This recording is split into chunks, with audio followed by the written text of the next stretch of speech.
নমস্কার বন্ধুরা, মিরার রান্নাঘরে আপনাদের সবাইকে স্বাগত। আজ বানাবো চিকেন আফগানি কোপ্তা কোরমা। নামটা বড় হলেও এই রেসিপিটা বানানো একদমই সহজ। অল্প একটু চিকেন থাকলে এই রেসিপিটা খুব সহজেই বানিয়ে নিতে পারবেন আর খেতেও দারুণ। চলুন তাহলে পুরো রেসিপিটি দেখার জন্য অনুরোধ রইল। এখানে একটা মিক্সিং জার নিয়েছি আর বনলেস চিকেন নিয়েছি আমি 150 গ্রামের মতো। এর মধ্যে একটা পেঁয়াজ আমি একটু মোটা মোটা করে কেটে দিয়ে দিলাম আর ঝালের জন্য 4টে কাঁচা লঙ্কা দিচ্ছি। আপনারা পরিমাণটা বাড়িয়ে কমিয়ে নিতে পারেন। স্বাদ মতো লবণ দিয়ে দিলাম আর চিকেনটা যাতে একটু সফট হয় তার জন্যই আমি একটু রিফাইন অয়েল দিয়েছি। আপনারা বাটারও ব্যবহার করতে পারেন। জল না দিয়ে একটা পেস্ট বানিয়ে নিয়েছি আর একটা বোলের মধ্যে নিয়ে নিয়েছি। এবার অল্প অল্প করে নিয়ে এইভাবে বলের আকারে বানিয়ে নেব। একদম রেসিপিটা বানানো সহজ, আপনারা পুরো রেসিপিটা দেখতে থাকুন। এইভাবে সব বলগুলো আমি বানিয়ে নিয়েছি। দেখুন সব বলগুলো এখানে আমার বানানো হয়ে গেছে। 150 গ্রাম চিকেনে আমার এখানে 8-9টার মতো বল হয়েছে। আর হ্যাঁ, বলের সাইজটা আপনারা ছোট বড় করে নিতে পারেন, কোনো অসুবিধে নেই। কড়াইয়ের মধ্যে অল্প তেল দিয়েছি। গ্রেভির জন্যে আমি একটা বড় সাইজের পেঁয়াজ আর কয়েকটা কাঁচা লঙ্কা দিচ্ছি আর কয়েকটা কাজু বাদাম হালকা করে নাড়াচাড়া করে ভেজে নেব। এটা আমার হয়ে গেছে। নামিয়ে মিক্সিং জারে আমি পোস্ত দিয়ে এটা আমি গ্রাইন্ড করে নিয়েছি। আপনারা মগজদানাটাও ব্যবহার করতে পারেন।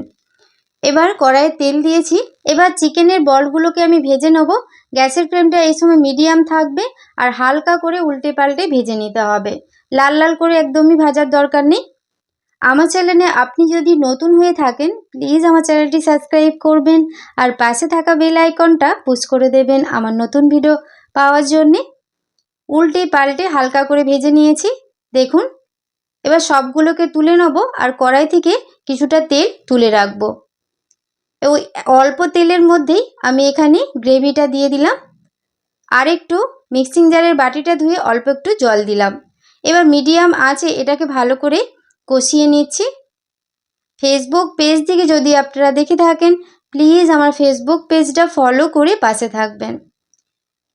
কয়েকবার নাড়াচাড়া করে নেওয়ার পর এর মধ্যে দিয়ে দিলাম গোলমরিচ গুঁড়ো, গরম মশলা গুঁড়ো দিলাম আর দিয়ে দেবো জিরের গুঁড়ো, স্বাদ মতো লবণ দিলাম।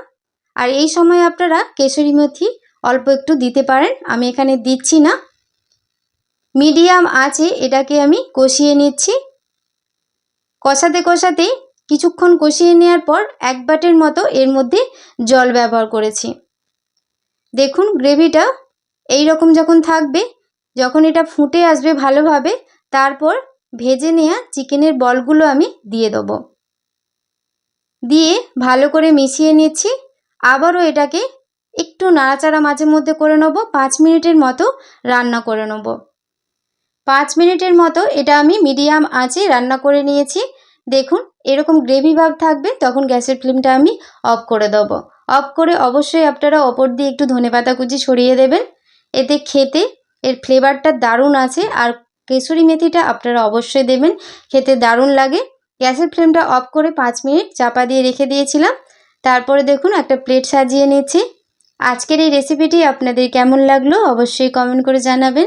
পুজোতে একটু নতুনত্ব খেতে ইচ্ছে করলে এই রেসিপিটা খুব সহজেই বানিয়ে নিতে পারবেন। গরম ভাতে দারুণ লাগে। চলুন তাহলে আজকের মতো রেসিপিটি এই পর্যন্তই। সবাই খুব ভালো থাকবেন, সুস্থ থাকবেন, সাবধানে থাকবেন। ধন্যবাদ।